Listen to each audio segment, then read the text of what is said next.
1-2 వచనాలు. సహోదరులారా, నేను మీకు ప్రకటించిన సువార్తను మీకు తెలియపరచుచున్నాను.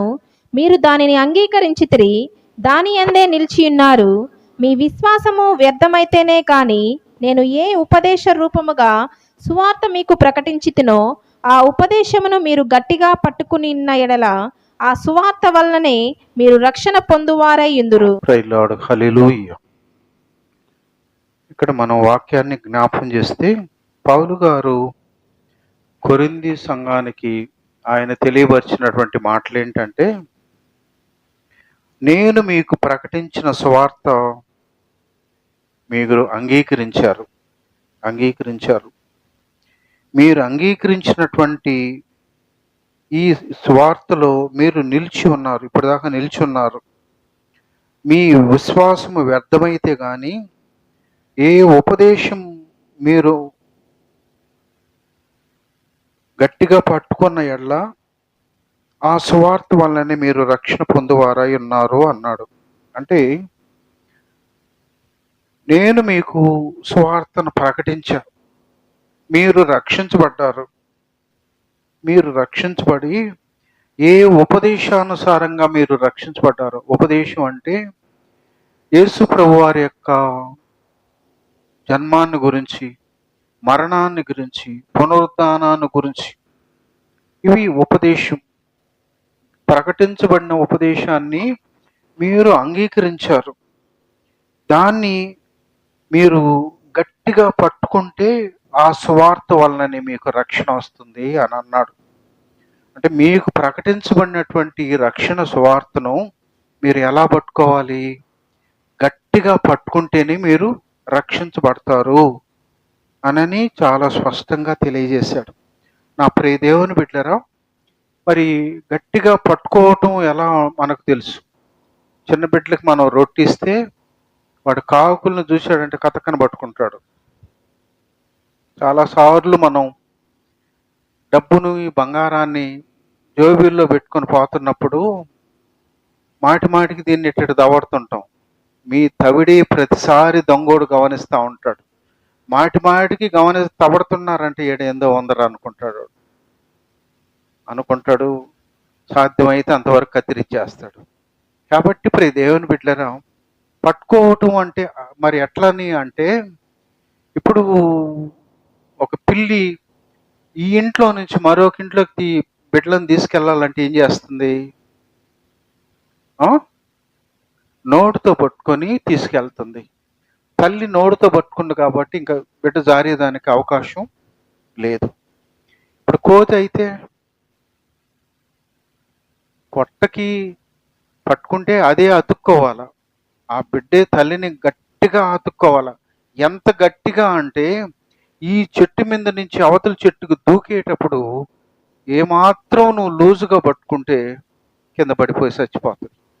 కాబట్టి గట్టిగా పట్టుకోవాలి. దేవుని వాక్యం నీకు ఏమి హెచ్చరిక చేస్తుందంటే, మీరు ప్రకటించబడిన సువార్తను మీరు అలా గట్టిగా పట్టుకుంటేనే మీకు రక్షణ వస్తుంది. మీరు ఎప్పుడైతే దాన్ని సాచేటుగా ఉంటారో అపవాది ఏం చేస్తుంది?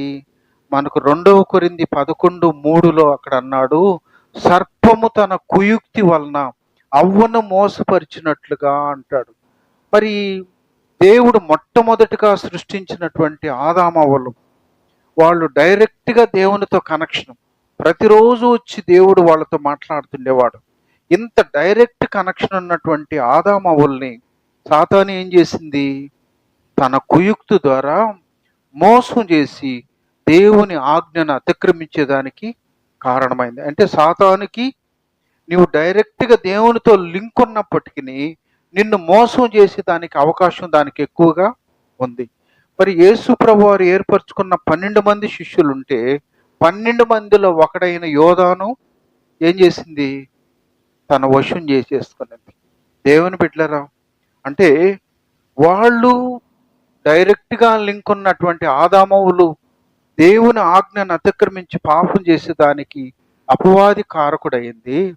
డైరెక్ట్గా ప్రభువు బోధ విని ప్రభు అద్భుతాలు చూసినటువంటి యోధాకి జారిపోయేదానికి అదే అపవాది కారణమైంది. ఈరోజు మన జీవితాల్లో మనం బలంగా ఉన్నాము, స్థిరంగా ఉన్నాము, మనం జారిపోమనే పరిస్థితి ఏమన్నా ఉంటుందా? ఎప్పుడైతే నీకు ఇవ్వబడినటువంటి సువార్తను నీవు ఏమాత్రం ఏమరపాటున్నా, ఏమాత్రం నిర్లక్ష్యం వహించినా, వాళ్ళని మోసం చేసిన అపవాది నిన్ను కూడా మోసం చేస్తుంది. ఎందుకు మోసం చేస్తుంది అపవాది అంటే, మనకు మత్తయి సువార్త 15:41 ఏమంటాడంటే, మరి పాతాళాన్ని ఎవరి కొరకు దేవుడు సృష్టించాడు? ఆ ఆ పాతాళాన్ని మనుషులకు కాదు, దేవుని స్వరూపులైనటువంటి దేవుని బిడ్డల కోసం కాదు సృష్టించింది. ఎవరి కోసం అంటే అపవాదికిని వాని దూతలకు పాతాళాన్ని సృష్టించాడు. అంటే తన కోసం పాతాళం రెడీగా ఉందన్న విషయం సైతానుకు తెలిసి, అందుకే అదేం చేస్తుంది తెలుసా? దేవుని బిడ్డలుగా దేవునిలో ఎదుగుతున్న వాళ్ళకి అనుమానాన్ని, అవిశ్వాసాన్ని కలిగించి వాళ్ళు జారిపోయేదానికి, పడిపోయేదానికి అది కారణం అవుతుంది. కాబట్టి ప్రియ దేవుని బిడ్డలారా, ఎందుకని ఈరోజు అనేక అనుమానాలు యేసు ప్రభువారిని గురించి, ఆయన బోధ గురించి, ఆయన జన్మాన్ని గురించి, తల్లిని గురించి, పరిశుద్ధ గ్రంథాన్ని గురించి ఎంతగానో నీచంగా మాట్లాడుతున్నారంటే ఎందుకో తెలుసా? ఈ అపవాది వాళ్ళనందరినీ కూడా లేవదీసింది. మీకు అందరికి ఒక అద్భుతం తెలుసా? యేసు ప్రభు సపోజు ఒకరు మరణిస్తే వానికి సమాధులు ఎన్ని ఉంటాయి? ఏమా ఎన్ని ఉంటాయంటే గమ్ముకుంటారేంది? ఒకటే కదా ఉంటుంది. ఒకటి చనిపోతే వాడికి సమాధి ఒకటే ఉంటుంది. యేసు ప్రభుకి సమాధులు ఇప్పుడు ఎన్ని ఉన్నాయి తెలుసా? కనీసం 4-5 ఉన్నాయి మొత్తంలో. మన జమ్మూ కాశ్మీర్లో కూడా ఒకటి ఉంది. ఎందుకు? ఇన్ని పెట్టారు కాబట్టి చూసేవాడికి ఏమర్థమైందంటే, ఎస్, ఎన్ని దగ్గరలు ఉంటాయి సమాధుల అని చెప్పి తేల్చేసారు దాన్ని. అంటే వీళ్ళు ఏమని చేయాలనుకున్నారు? యేసు ప్రభు మరణం చేయించి ఏమీ లేదు, ఇదిగో సమాధి, ఏడు చచ్చిపోయాడు, పాతి పెట్టబడ్డాడు అన్నారు. మరి మొత్తం చూసుకుంటే 4-5 ఉన్నాయి. కాబట్టి ఎవరు విశ్వసించేదానికి వీలు కాలేదు. అంటే అపవాది ఆయన జన్మాన్ని గురించి, మరణాన్ని గురించి, పునరుద్ధానాన్ని గురించి ఎంత వ్యతిరేకత చూపాలనో అంతగా వ్యతిరేకించింది. అందుకే ఈరోజు అబద్ధ బోధకులు ఉన్నారు, అబద్ధ ప్రవక్తలు ఉన్నారు, అబద్ధ క్రీస్తులు కూడా ఉన్నారు. వాళ్ళు ఖచ్చితంగా అంత్య దినాల్లో ఇలాంటి వాళ్ళందరూ తయారవుతారు. కాబట్టి అక్కడ పౌలు గారు చెప్పిన మాట, మీరు ఏ ఉపదేశాన్ని మీరు విన్నారో ఆ ఉపదేశ ప్రకారంగా మీరు ఆ ఉపదేశాన్ని గట్టిగా మీరు పట్టుకోండి, లేదా మీరు రక్షణని కోల్పోయి నరకానికి మీ ఆత్మను అప్పగించేవారుగా మీరు తయారవుతారని వాక్యం చాలా స్పష్టం చేసింది. దేవుని స్తోత్రం, హల్లెలూయా. మరొకసారి మనం 1 కొరింథీ 15వ అధ్యాయానికి మనం వెళ్ళినట్లయితే, అక్కడ 5వ వచనం నుంచి మరి ఈ 9వ వచనం వరకు ప్రభువు 4 రకాలైనటువంటి వాళ్ళకి కనిపించాడు. 5వ వచనం నుంచి 9వ వచనం వరకు అక్కడ ఈ లేఖనాల్లో ఏం చెప్తుందంటే, ఆయన కేఫా అంటే ఎవరిని అంటారు? పేతురుకి కేఫా అని అర్థం ఇచ్చి రాయి అని మరి పేరు కూడా ఉంది పేతురుకి. అందుకే ఆయన సీమోను పేతురు అని అంటాడు. కాబట్టి ప్రియ దేవుని బిడ్డ, ఆయన కేఫాకు పేతురుకు కనిపించాడు. తర్వాత 12 మంది శిష్యులకి కనిపించాడు. మొట్టమొదటి ఆయన శిష్యులందరికీ కనిపించాడు.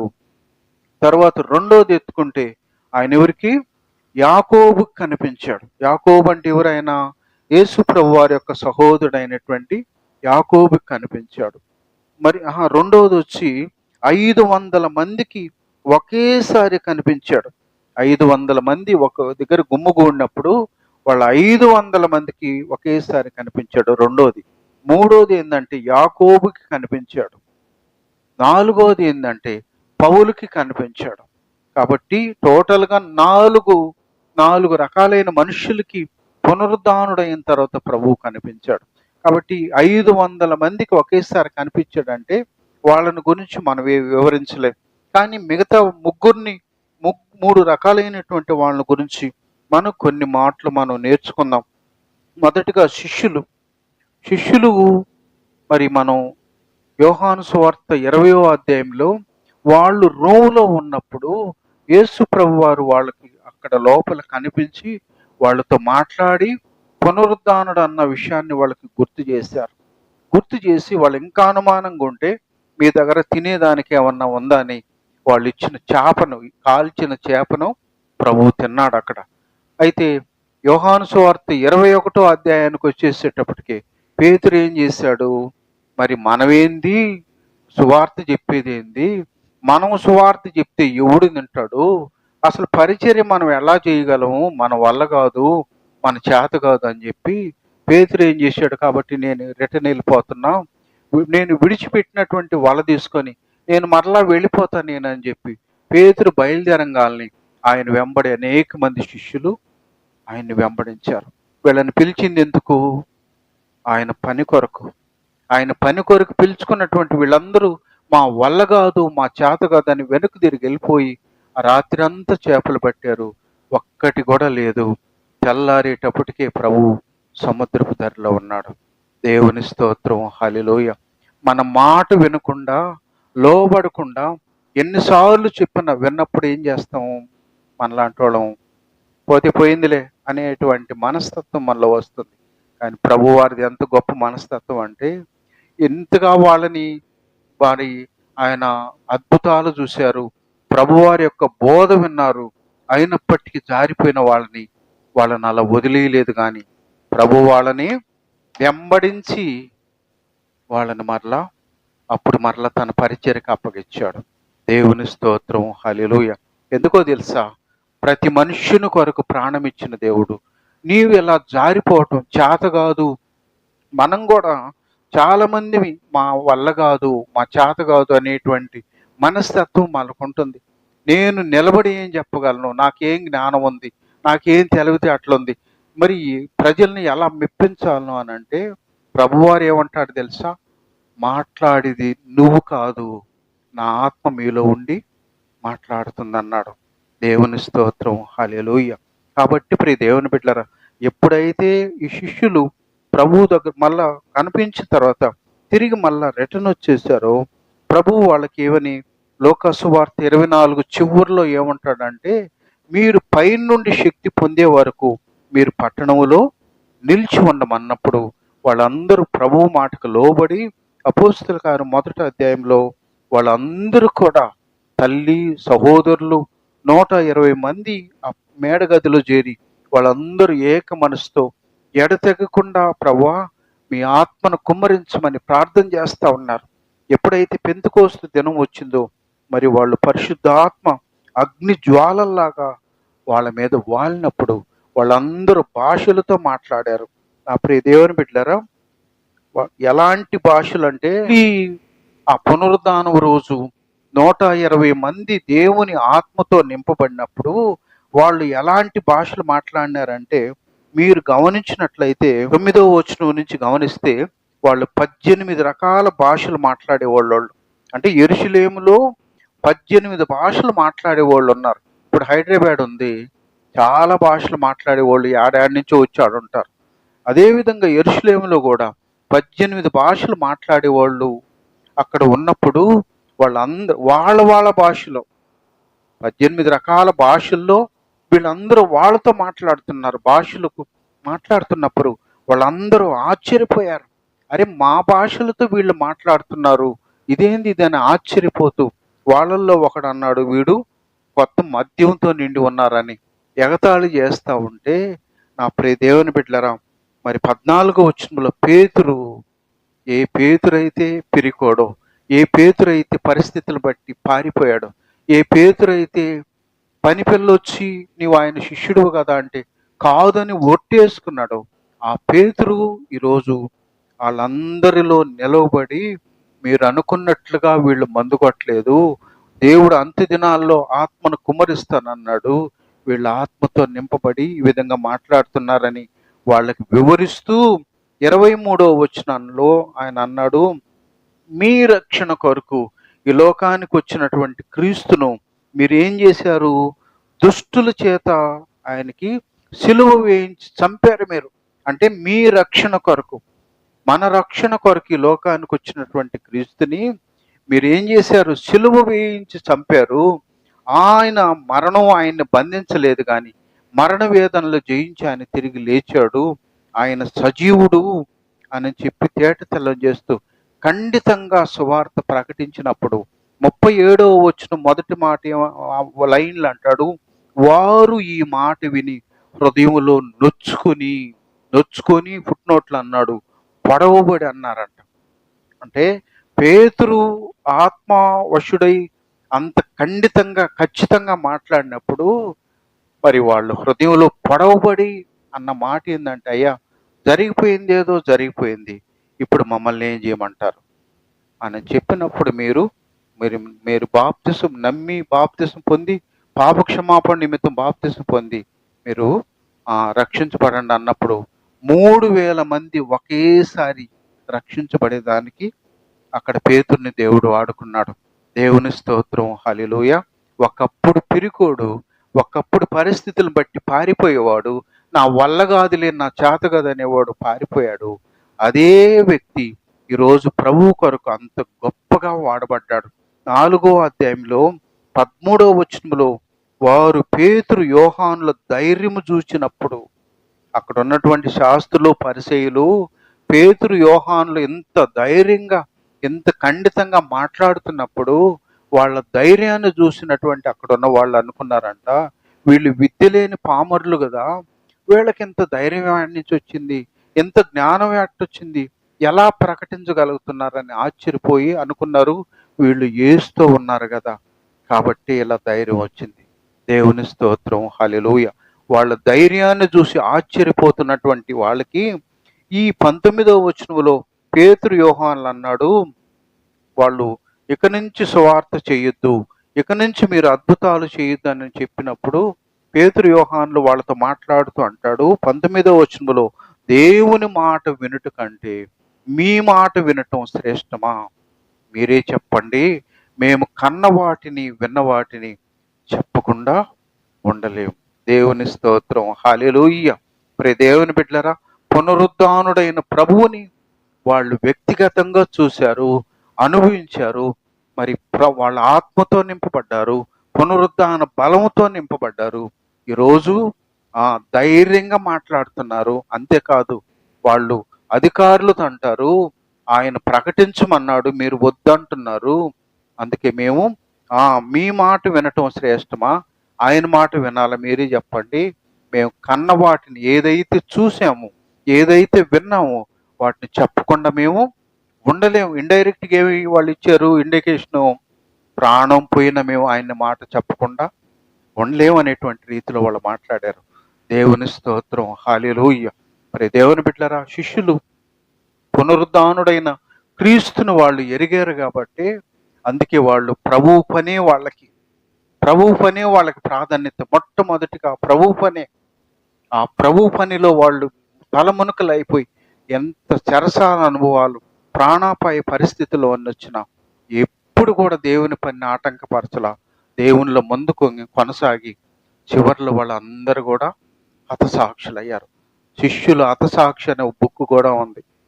కాబట్టి దేవుని బిడ్డరా, ఎంత తెగింపు, ఎంత పట్టుదల ఆ రోజు వాళ్ళలో ఉండింది. ఎందుకంటే పునరుద్ధానుడైన క్రీస్తుని వాళ్ళు ఎరిగారు కాబట్టి వాళ్ళు ఆ విధంగా ప్రకటించగలిగారు. దేవుని స్తోత్రం, హల్లెలూయా. నా దేవుని బిడ్డలారా, ఈరోజు మనలో ఎంతమందికి పునరుద్ధానుడైన క్రీస్తుని ఎరిగిన అనుభవం ఉంది? ఎంతమందికి ఆయనలో అలాంటి మనస్తత్వం మనలో ఉంది? ఒకసారి మనల్ని మనం పరిశీలించుకోవాలి. దేవుని పనే మాకు ప్రాధాన్యత, దేవుని చిత్తమే నెరవేర్చడమే మా ప్రాధాన్యత అని ముందుకెళ్ళారు. నా దేవుని బిడ్డలు అద్భుతంగా పరిచయం చేశారు, ప్రాణం పోగొట్టుకున్నారు. అందుకే ప్రభు వాళ్ళని గురించి మాట్లాడుతూ అంటాడు, ఆయన పరలోకములో ఆయనతో పాటు 12 సింహాసనాల మీద వాళ్ళు ఆసీనులై ఉంటారు. 12 గోత్రాల వారికి తీర్పు తీరుస్తారు. ఎవరోళ్ళు? చేపలు పట్టేవాళ్ళే, జ్ఞానం లేనోళ్ళే, తెలివి లేనోళ్ళే, మనుషుల చేత ఎగతాళి చేసి పడిన వాళ్ళే ఈరోజు ఎక్కడున్నారు? ప్రభు యొక్క రాజ్యములో 12 సింహాసనాల మీద కూర్చొని 12 గోత్రాల వారికి తీర్పు తీర్చగలిగే ఆధిక్యత ఎందుకో తెలుసా? ఆయన కోసమే జీవించారు. ఈరోజు మనలో ఎంతమంది ప్రభు కోసం పునరుద్ధానాన్ని ఎరిగిన అనుభవం మనలో ఎంతమందికి ఉంది? పునరుద్ధానాన్ని ఎరిగిన వారం అయితే ప్రభువు పనిలో ఎంతమంది ముందుకు ఉంటారు? పునరుద్ధానుడైన ప్రభువుని ఎంతమంది ఎరుగుతారో ప్రభువు పనికి ముందే ఉంటారు వాళ్ళు. నీకు లీవులు ఎందుకు ఇచ్చాడు దేవుడు? నీ రోగాల కోసం ఖర్చు పెట్టేదానికి కాదు, ఆయన పనికి అవి వాడేదానికి. మరి రోగాలకి నువ్వు ఎప్పుడైతే ప్రభువు కోసం నీ లీవుల్ని ఖర్చు పెడతావో నువ్వు ఆ రోగాల్ని కూడా ఆయన కంట్రోల్ చేస్తాడు. దేవుని బిడ్డరా, మనం అలాంటి పునరుద్ధానుడైన క్రీస్తుని ఎంతమంది ఎరుగుతారో వాళ్ళు ప్రభువు కోసం లీవు పెడతారు, ప్రభు పనిలో ఉంటారు, ప్రభువు చిత్తం నెరవేర్చడానికి ప్రయాసపడుతుంటారనేది మనం జ్ఞాపకం చేసుకోవాలి. ఒకవేళ నువ్వు ఇంకా ప్రభు పనిలో నువ్వు ఇంకా మరి ఆ మాత్రం సత్కారం లేదు అని అంటే ఒకవేళ పునరుద్ధానుడైన క్రీస్తుని ఎరగలేదేమో అనిపించేస్తుంది. పునరుద్ధానుడైన ప్రభువుని మనం ఎరుగుంటే పునరుద్ధానుడైన ప్రభువుని సంతోషపెట్టే వరంగా మనం ఉంటాం, లేకపోతే సాకులు మాత్రమే ఉంటాయి. అందుకే మనకు ఫిలిప్పీ పత్రికలు అంటాడు, ప్రతి వాడును సొంత పని చేసుకుంటాడు. అవును, రోగం వస్తే మాత్రం లీవ్ పెట్టేస్తుందా? బంధువులు వచ్చేస్తే మాత్రం లీవ్ పెట్టేవా? దేవుని పనికి ఎందుకు పెట్టకూడదు చెప్పండి? దేవుని బిడ్డలారా, నువ్వు ఎప్పుడైతే ప్రభువు కోసం జీవిస్తావో ప్రభు నీ పని విషయంలో అద్భుతంగా సహాయం చేస్తాడు. దేవుని స్తోత్రం, హల్లెలూయా. రైట్. ఇంకా మనం ఇంకొక వ్యక్తి, మన శిష్యుల గురించి మనం విన్నాం. మొదటిది. రెండవ దేవుడు ప్రభువు యొక్క సహోదరుడు యాకోబుని గురించి మనం గమనించినట్లయితే వాక్యం ఏం చెప్తుందంటే, మనం యోహాను సువార్త 7వ అధ్యాయము 5వ వచనంలో అక్కడ అన్నాడు, ఆయన సహోదరులు ఆయన యందు విశ్వాసం ఉంచలేదు. యేసు ప్రభు వారి యొక్క సహోదరులు, వాళ్ళకి ఆయనంటే విశ్వాసమే లేదు. ఇంకా పైన వచనాల్లో మనం గమనిస్తే వాళ్ళు సహోదరులు ప్రభువుతో అంటారు, నువ్వు ఎందుకయ్యా మరి ఎక్కడుండి నువ్వు చేస్తావు? నీ కార్యాలన్నీ వినేవాళ్ళు, నీ మాటలన్నీ వినేవాళ్ళు యోధాలో ఉన్నారు కదా, ఆడకపోయి నువ్వు కార్యాలు చేయి, వాళ్ళు నమ్ముతారు. మాకెందుకు అంటే విశ్వాసము ప్రభు మీద లేదు. ప్రభు అంటే ఒక రకంగా మరి కోపం ఉంది, ద్వేషం ఉంది. ఎందుకు? దేవుని బిడ్డలారా, వాళ్ళు లోకం అనుకున్నట్లుగా సహోదరులు కూడా ఆయన మీద ద్వేషించారు. ఒకసారి మనం మత్తయి సువార్త 1వ అధ్యాయాన్ని మనం గమనించినట్లయితే 1వ అధ్యాయంలో అక్కడ ఎప్పుడైతే మరి మరి దేవుని దూత మరియతో కనపడి ఆమె పరిశుద్ధాత్మ వలన గర్భవతి అయినప్పుడు 19వ వచనములో ఆమె భర్త అయిన యేసేపు నీతిమంతుడై ఉండి ఆమెను అవమానపరచనొల్లక రహస్యంగా విడిచేయాలని అనుకున్నాడంట. పెళ్ళయింది, పెళ్లి కాకుండానే గర్భవతి అయిందంటే లోకం రాళ్లతో కొట్టి చంపేస్తుంది. అలాంటి పరిస్థితి యేసేపు అనుకున్నాడు, ఆమెను ఎందుకు నేను రాళ్లతో కొట్టి చంపించాలో, వదిలేద్దాం ఆ కర్మ అని చెప్పి అనుకుంటా ఉండి నిద్రపోయినప్పుడు అక్కడ 20వ వచనంలో దేవుని దూత ఆయనతో మాట్లాడుతూ అంటుంది, ఇదిగో మరి నీ భార్య అయిన మరియ చేర్చుకొనుటకు భయపడొద్దు, ఆమె గర్భము ధరించింది పరిశుద్ధాత్మ వలన కలిగింది. దేవుని స్తోత్రం, హల్లెలూయా. వదిలేద్దాం అనుకున్న యేసేపుకి దేవదూత చెప్తుంది, ఆమె గర్భము ధరించింది పరిశుద్ధాత్మ వలన కలిగింది, ఒక కుమారుని కంటుంది, ఆయనకి యేసు అని పేరు పెడతావు, తన ప్రజలను వారి పాపం నుంచి ఆయనే రక్షిస్తాడు. కాబట్టి ఈ మాట చెప్పినప్పుడు మరి యేసేపు వెంటనే ఆమెను చేర్చుకున్నాడు. మనం 25వ వచనంలో ఒక గొప్ప మాట ఏందో తెలుసా? ఆమె కుమారుని కను వరకు ఆమెను ఎరగకుండెను. ఏమంట? దేవుని దూత చెప్పంగానే యేసేపు లోబడ్డాడు, వెంటనే మరియను తన ఇంట్లో చేర్చుకున్నాడు. కానీ ఆమె బిడ్డను కనేంత వరకు కూడా ఆమెను టచ్ చేయలేదంట. ఎందుకు? పరిశుద్ధాత్మ దేవుడు చెప్పాడు, ఈ గర్భంలో ఉండే దేవుడు పరలోకపు దేవుడు. పరలోకపు దేవుడు ఈ గర్భంలో ఉన్నాడు, అందుకే ఆమెను తాకేదానికి కూడా భయపడ్డాడు. అప్పుడు దేవుని బిడ్డలారా, అందుకు యేసేపు నీతిమంతుడు. ఈరోజు ఎంతమంది వాళ్ళు వివాహం అయ్యేంత వరకు యోగ్యంగా ఉంటున్నారు? పాన్పు నిష్కళంకంగా ఉండాలన్నాడు. వివాహం అన్ని విషయంలో ఘనమైంది, పాన్పు ఎలా ఉండాలి? నిష్కళంకంగా ఉండాలని దేవుని వాక్యం చెప్తే ఎంతమంది జీవితాల్లో నిష్కళంకమైన పాన్పు మీదకి వెళ్తున్నారు? ఎంత దుర్మార్గం. ఇంకా మనం గమనించినట్లయితే పెళ్ళయి భర్త ఉన్నటువంటి వాళ్ళు ఈరోజు అక్రమంగా ఎన్ని కుటుంబాలు ఉంటున్నాయి? వీళ్ళందరూ రక్షణలో ఉంటారా? దేవుని ఉగ్రతలో ఉంటారా? దేవుని బిడ్డరా, ఏసేపు నీతిమంతుడైన ఏసేపు తన కళ్ళ ముందు తన భార్యను తాకేదానికి కూడా భయపడ్డాడు. ఈరోజు పెళ్లి కాకుండానే అక్రంగా ఉంటే పెళ్ళయి భర్త ఉన్నటువంటి వాళ్ళు కూడా దుర్మార్గంగా ప్రవర్తిస్తూ వాళ్ళు నరకానికి సిద్ధపడుతూ ఉంటారు. కాబట్టి నా ప్రియ దేవుని బిడ్డరా, మరి ఈ సత్యాలన్నీ ఎవరికి తెలుసు? మరియ గర్భవతి అయింది, మరి పరిశుద్ధాత్మ ద్వారా కలిగిందన్న విషయాన్ని యేసేపుకు తెలుసు. బిడ్డలకి ఏం తెలుస్తుంది? తల్లి ఏమన్నా చెప్పుకుంటుందా బిడ్డలకి ఆడిపోయి నాయన ఇది పరిస్థితి అని? బిడ్డలతో ఏ తల్లి కూడా చెప్పుకోలేదు. కాబట్టి ఆ బిడ్డలు లోకం అనుకున్నట్లుగా వాళ్ళు అనుకున్నారు. అందుకే యేసు ప్రభువుని ద్వేషించారు. ఇంకా కూడా తల్లిని కూడా వాళ్ళు ఎంత ద్వేషించారు అని అంటే, మనం గమనించినట్లయితే యేసు ప్రభు సులువు మీద ఉన్నప్పుడు అందుకే తనలా చూసుకునేటువంటి శిష్యుడికి తల్లి బాధ్యతను అప్పగించాడు. ఎందుకో తెలుసా?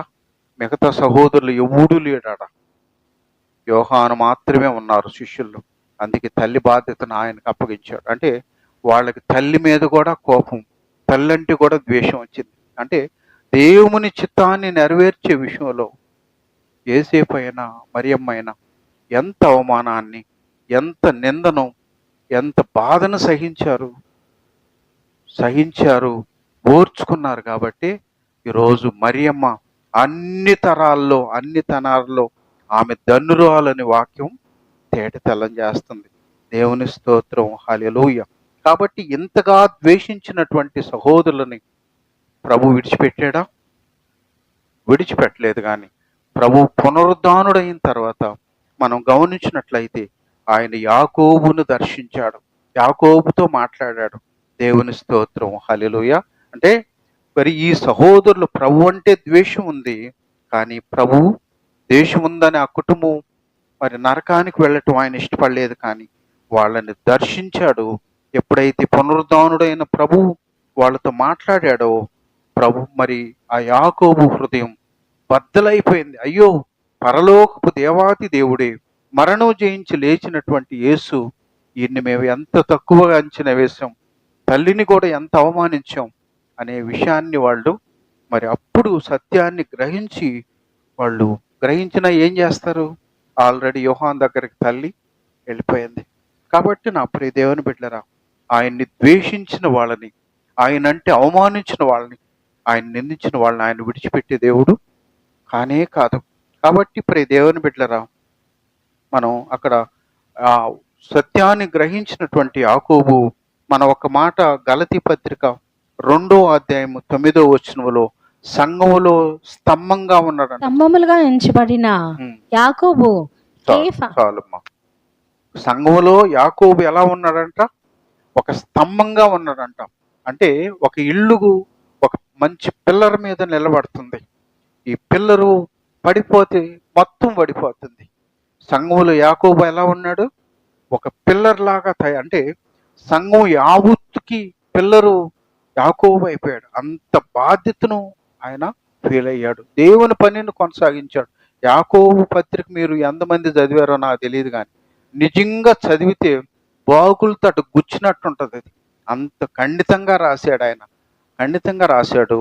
యాకోబుని కొండ మీదకి తీసుకెళ్లి కిందకు దోసేశారు, పడిపోయి చనిపోయాడు ఆయన. ఏది ఏమైతేనేమి నరకానికి వెళ్ళాల్సినటువంటి యాకోబు ఈరోజు ప్రభుతో పరలోకంలో ఉండే ఆ భాగ్యాన్ని, ఆ ధన్యతను ప్రభువు కలిగించాడు. దేవుని స్తోత్రం, హల్లెలూయా.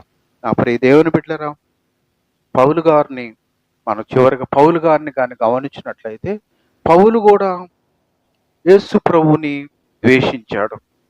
యేసు ప్రభువుని నమ్మినటువంటి వాళ్ళందరినీ కూడా ద్వేషించాడు. కారణం ఏంటి? కేవలం ఒకే ఒక కారణం. యేసు ప్రభువుని, క్రైస్తవ్యాన్ని ద్వేషించేదానికి కారణం ఏంటంటే మా దేవుడే గొప్ప, మా దేవుడే గొప్ప అనే మనస్తత్వం. ఇక ఎవరిని లెక్క పెట్టాడు ఆయన, ఎవరిని కూడా ముందుకు రానిడు. అందుకని సాధ్యమైతే వాళ్ళందరినీ చంపేసేవాడు, అందరినీ నాశనం చేసేవాడు. ఈ మనస్తత్వం పౌలు గారిది. నా ప్రియ దేవుని బిడ్డలారా, ఒకసారి మనం ఈ యోహాను సువార్త 16:1 మీరు అభ్యంతర పడకుండవలనని ఈ మాటలు మీతో చెప్పుచున్నాను. వారు మిమ్మును సమాజ మందిరంలో నుండి వెలివేయుదురు. మిమ్మల్ని చంపు ప్రతివాడు తాను దేవునికి సేవ చేయుచున్నానని అనుకొను కాలము వచ్చుచున్నది. వారు తండ్రిని నన్నును తెలుసుకొనలేదు గనుక ఇలాగు చేయుదురు. అవి జరుగు కాలము వచ్చినప్పుడు నేను వాటిని గూర్చి మీతో చెప్పితినని మీరు జ్ఞాపకము చేసుకొనులాగున. దేవుని స్తోత్రం, హల్లెలూయా. ప్రియ దేవుని బిడ్డలారా, ప్రభువు ఈ మాటలు ఎప్పుడు చెప్పాడు? ఆయన శరీరంతో ఈ లోకంలో ఉన్నప్పుడు చెప్పినటువంటి మాట ఏంటంటే, మిమ్మును చంపే ప్రతి ఒక్కడు కూడా తాను దేవునికి సేవ చేయుచున్నాను అని అనుకునే కాలం వస్తుంది అన్నాడు. ఈరోజు మనం ఒకసారి లోకాన్ని గమనిస్తే, మరి మనుషుల్ని చంపి నా దేవుడు నేను డైరెక్ట్గా మోక్షానికి వెళ్ళిపోతాం అనే యాదవులు ఉన్నారు. అంటే మనుషుల్ని చంపి, నిర్దాక్షిణ్యంగా మనుషుల్ని చంపి నేరుగా మోక్షానికి వెళ్ళిపోతాం అనే వాళ్ళు ఉన్నారా లేదా? ఉండారు. మరొక గుంపు ఉంది, వాళ్ళు వీళ్ళు చంపారని వాళ్ళని చంపేస్తా ఉన్నారు. వీళ్ళు చంపిన వాళ్ళని చంపిన అంటే టోటల్గా ఈరోజు మనం గమనించినట్లయితే, మరి జమ్మూ కాశ్మీర్లో మొన్న ఈ మధ్య 26 మంది 36 మంది 26 మంది ఎవరెవరోళ్ళు టెర్రరిస్టులు చనిపోయిన వాళ్ళు, అమాయకులు పాపం. వాళ్ళు కేవలం మతం ఏదైనా కావచ్చు, మతాలన్నిటిలో ఇలాంటి టెర్రరిస్టులు కొంతమంది ఉన్నందువల్ల వాళ్ళు ఏం చేశారు?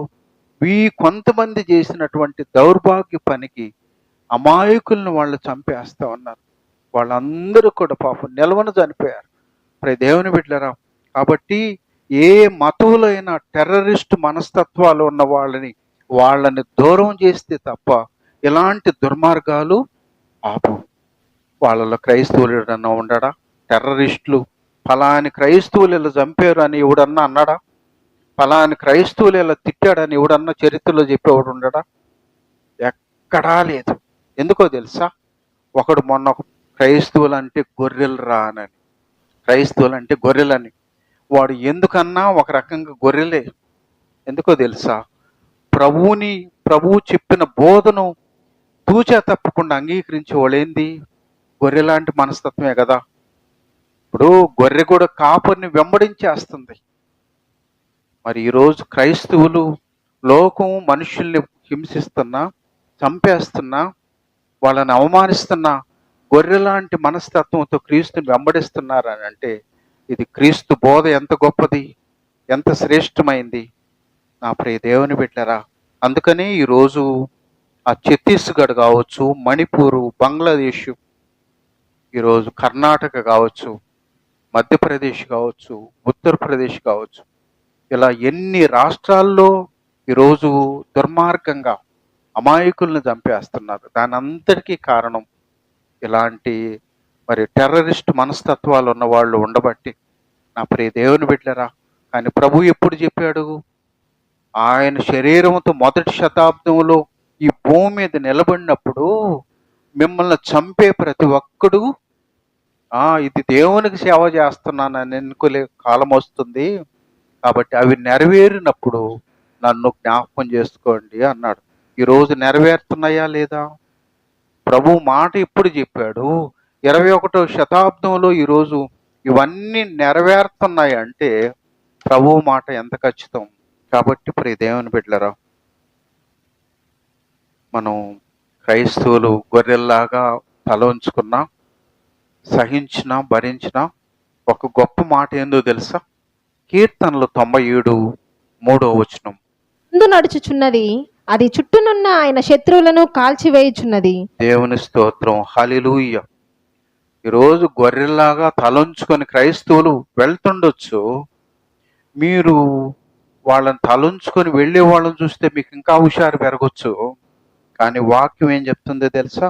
అగ్ని ఆయనకు ముందుగా నడుస్తుంది, అది చుట్టూ ఉన్న ఆయన శత్రువులను కాల్చేస్తుంది. ఈరోజు మనం గమనించాం, మరి లాస్ ఏంజల్స్లో దేవుడే లేడని వాళ్ళు విర్రవీగిన 1 వీక్లో మొత్తం ధ్వంసం అయిపోయింది, కాలి శ్మశానంలాగా తయారైపోయింది. మరి బ్రెజిల్లో క్రైస్తవు మరి ఆయన్ని సైతాను చేత కొట్టించినట్లుగా వాళ్ళు ఊరేగించారు. దాని తర్వాత అదే వారంలోనే ఆకాశం నుంచి అగ్ని దిగివచ్చి వాళ్ళని బొగ్గులు. ఈరోజు ఇశ్రాయేలు దేశంలో కూడా మీరు నిన్న గమనించినట్లయితే మరి అగ్ని అనేది రగులుకునింది, వాళ్ళ ఫైర్ ఇంజన్స్ కూడా కంట్రోల్ కావట్లా. ఇశ్రాయేలు కూడా క్రీస్తుని ఎరగనటువంటి దేశం, అందుకే దేవుని ఉగ్రత వాళ్ళ మీద ఉంది.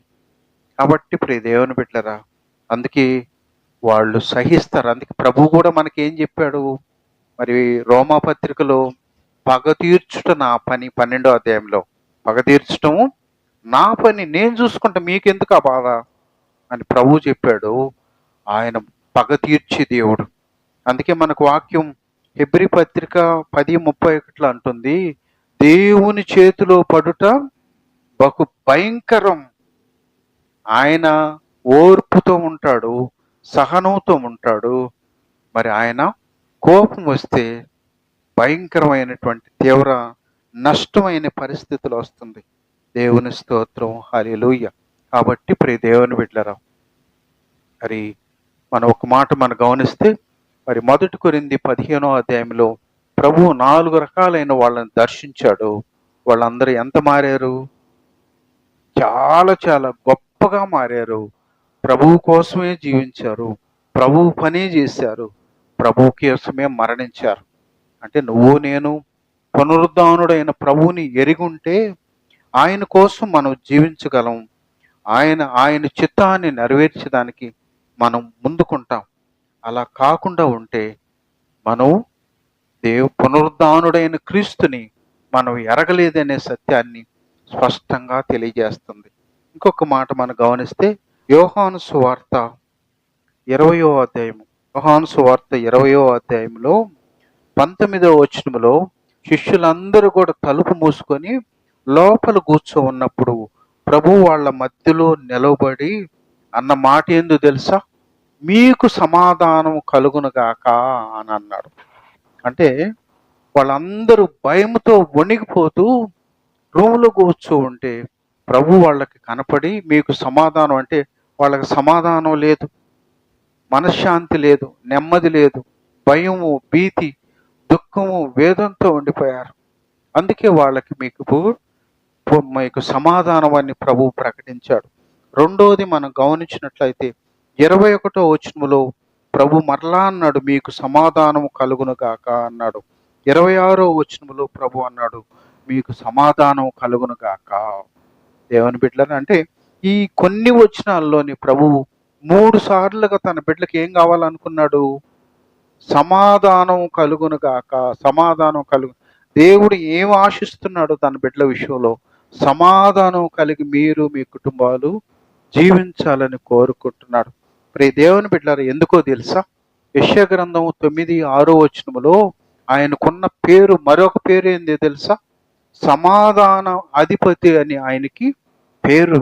ఆయన పేరే సమాధానానికి అధిపతి. అంతేకాకుండా మనం కీర్తన 34:14లో మేలు చేయుము, సమాధానము వెదకి దాని వెంటాడుము.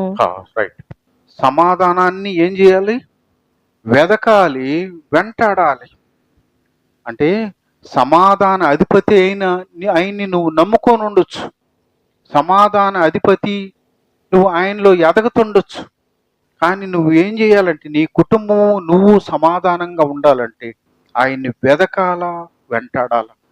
మరి భక్త సింగ్ గారు, ఆయనకి మొదటి నుంచి యేసుక్రీస్తు అంటే పడదు, ఆయనకి ద్వేషించేవాడు. చదువు నిమిత్తం అమెరికాకు వెళ్తాడు. ఆయన ఉండే రూమ్లో ఆయన స్నేహితుడు క్రైస్తవుడు. ఒకసారి అతను, నేను మీటింగ్స్కి వెళ్తున్నాను, ప్రేయర్కి వెళ్తున్నాను, మరి ఇంట్లో నువ్వు రూమ్లో నువ్వు ఒక్కడివే ఏం చేస్తాడు, నాతో పాటు రావద్దు అంటాడు. నేను రాను పో మీటింగ్ అంటాడు. అతను బతిలాడతాడు, ఒరే రారా పోదాము. ఒక్కడేం చేస్తామని బతిలాడితే చివరికి వస్తూ కండిషన్ పెడతాడు, నన్ను నువ్వు అది చెయ్యి ఇది అది అనే ఎక్స్ప్లెనేషన్ నాకేమి ఇవ్వలే, నువ్వు మామూలుగా ఉండాలా అని అంటే అట్టయితే నేను వస్తానంటే ఒప్పుకుంటాడు. సరే తీరం అక్కడికి ప్రేయర్కి వెళ్ళిన తర్వాత పాటలు పాడేటప్పుడు వాక్యం చెప్పేటప్పుడు కూడా ఈయన అన్నిటిని విమర్శిస్తూ ఉంటాడు. అన్నిటిని విమర్శించేటప్పుడు వాక్యం అంతా అయిపోయింది. ఫైనల్గా ఆరాధించేటప్పుడు అక్కడ అందరూ ఆరాధన అన్నప్పుడు అందరూ మోకాళ్ళు వంగారు. వాళ్ళ మధ్యలో ఈయన ఒక్కడే కూర్చో ఉంటాడు. ఇటు ఇటు చూస్తే అందరూ మోకాళ్ళు వంగుంటారు. చాచా నేను ఒక్కడనే కనపడుతున్నానని చెప్పి అందరితో పాటు మోకాళ్ళు వంగుతాడు. అందరూ కళ్ళు మూసుకొని ఆరాధిస్తూ ఉంటే ఆయన కూడా ప్రభుని ఆరాధించే దాంట్లో ఏకీభవిస్తాడు.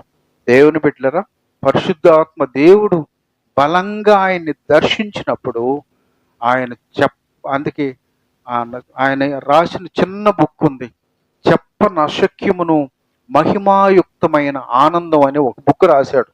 ఆ బుక్ ఏందో తెలుసా? ఆయన చాలా ధనవంతుడు. ఆయన సంతోషంగా ఉండే దాని కొరకు, ఆనందంగా ఉండే దానికి మరింత డబ్బుకు తెచ్చుకునేవాడు, మంచి బట్టలు వేసేవాడు, మంచి తిండి తినేవాడు, జల్సాగా ఉండేవాడు. అయినప్పటికీ మనసులో నెమ్మది లేకుండా, సమాధానం లేకుండా ఉండేవాడు. అయితే ఎప్పుడైతే మోకాళ్ళు వంగాడో పరిశుద్ధాత్మ దేవుడు ఆయన్ని దర్శించాడు. ఒక్కసారిగా ఆనందంతో నింపబడి ఆయన అప్పుడు అనుభవిస్తాడు. ఆనందం అంటే ఎలా ఉంటుందా అనే విషయాన్ని అనుభవించి అప్పుడు ప్రభువుని అంగీకరిస్తాడు.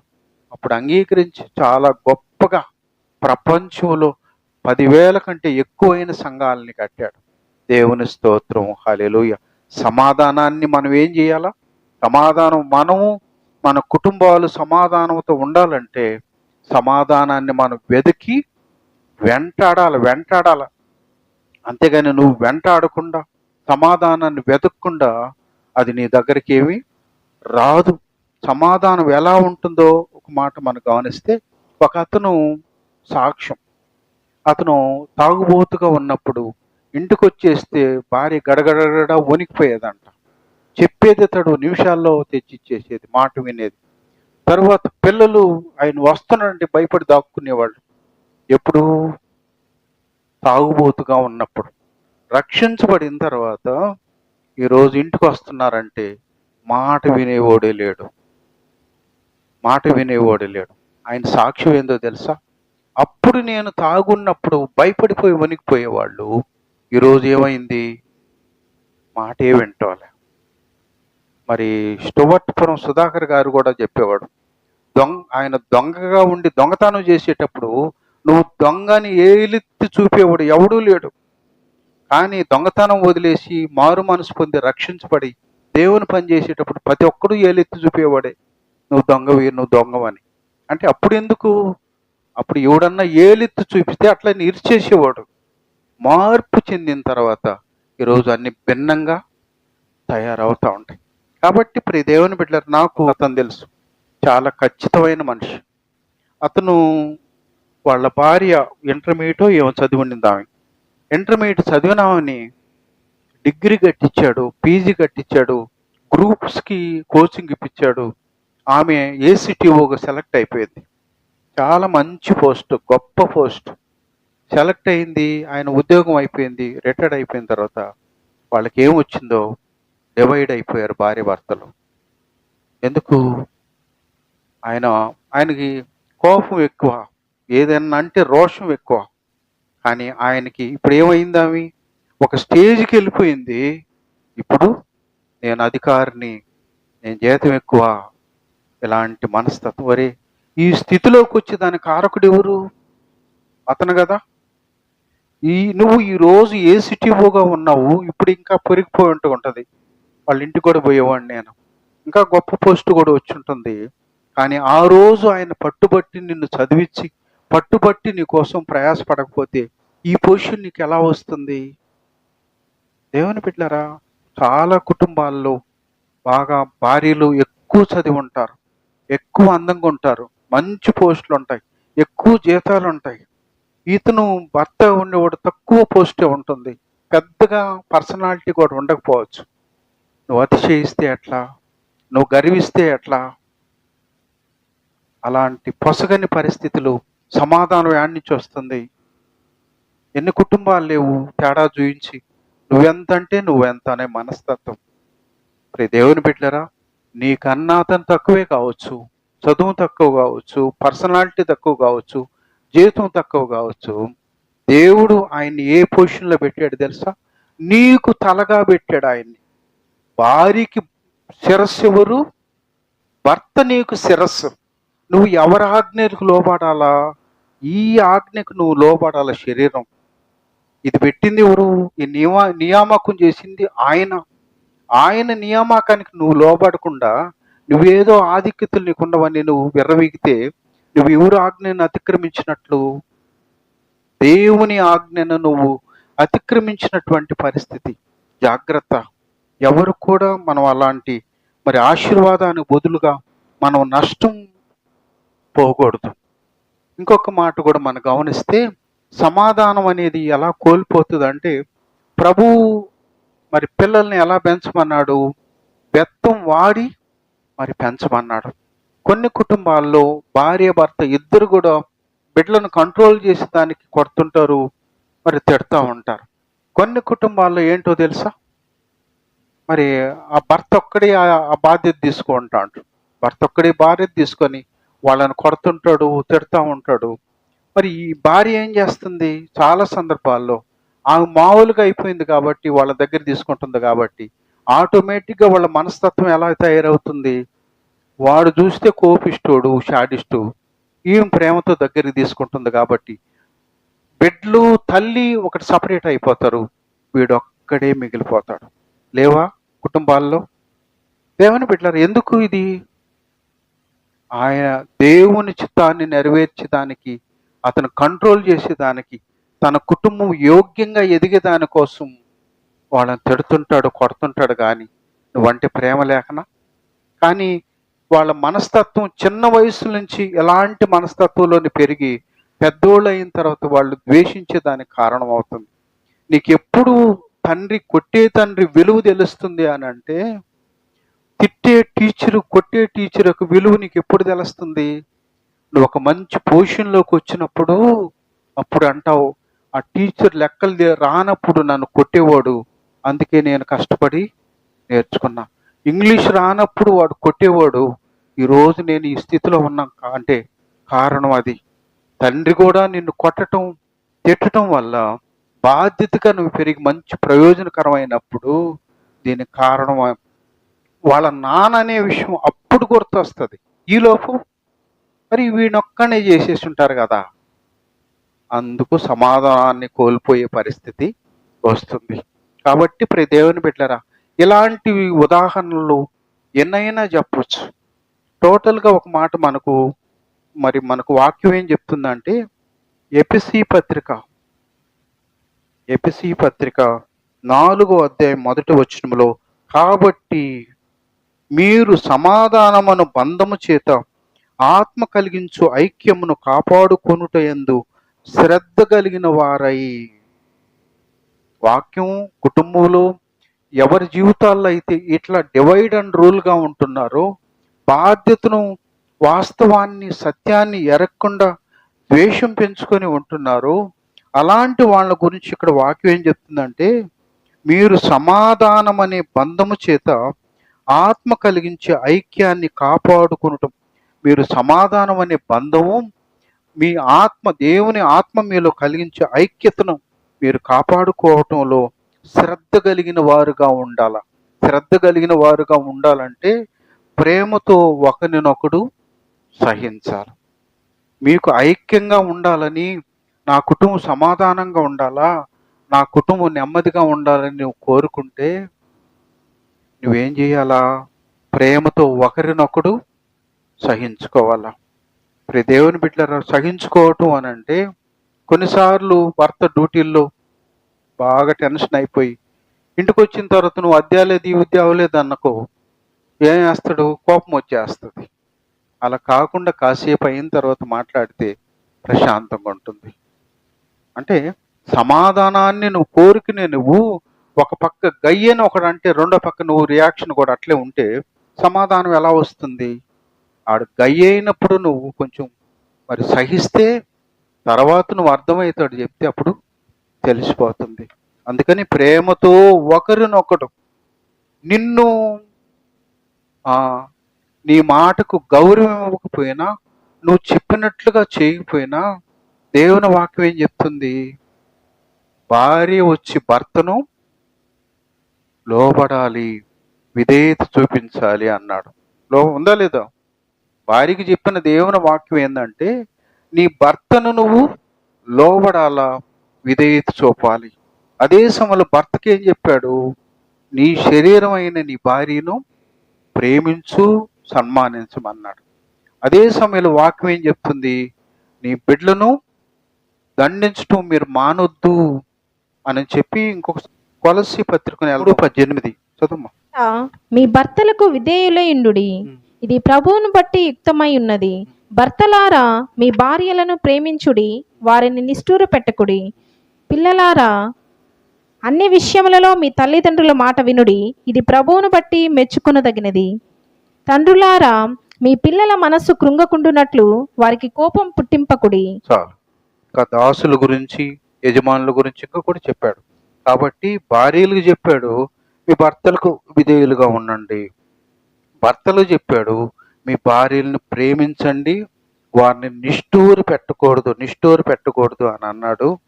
ఇంకా కూడా అంటాడు పిల్లలకి అన్ని విషయాల్లో మీరు మీ తల్లిదండ్రుల మాట వినాలి. కొన్ని కాదు, నీ దృష్టిలో అవి నీకు కరెక్ట్ కాకపోవచ్చు, నీ మంచి కొరకే వాళ్ళు చెప్తారు, నీకు మేలు కొరకే వాళ్ళు చెప్తారు. కాబట్టి అన్ని విషయాల్లో మీరు తల్లిదండ్రుల మాట వినండి, ఇది ప్రభువును బట్టి మెచ్చుకొనదగినది. తండ్రులారా అని మీ పిల్లల మనస్సు కుంగకూడదు. వాళ్ళని కుంగిపోయేటట్లుగా నువ్వు వాళ్ళని చూడు వీళ్ళని చూడని పోలిక కాదు. కొన్నిసార్లు వాడి మార్కులు చూడు, వీళ్ళ మార్కులు చూడు అంటాం. ఇప్పుడు ఇదేమని బిడ్డలరా, ఇట్లా వాళ్ళని వీళ్ళని పోలికగా మనం బిడ్డలను అలా పోల్చకూడదు. కాబట్టి మీ పిల్లల మనసు కుంగకున్నట్లు వారికి కోపం పుట్టించకూడదు. వాళ్ళ కోపం వచ్చేటట్లుగా వాళ్ళని నువ్వు గుచ్చి వాళ్ళని చేయకూడదు.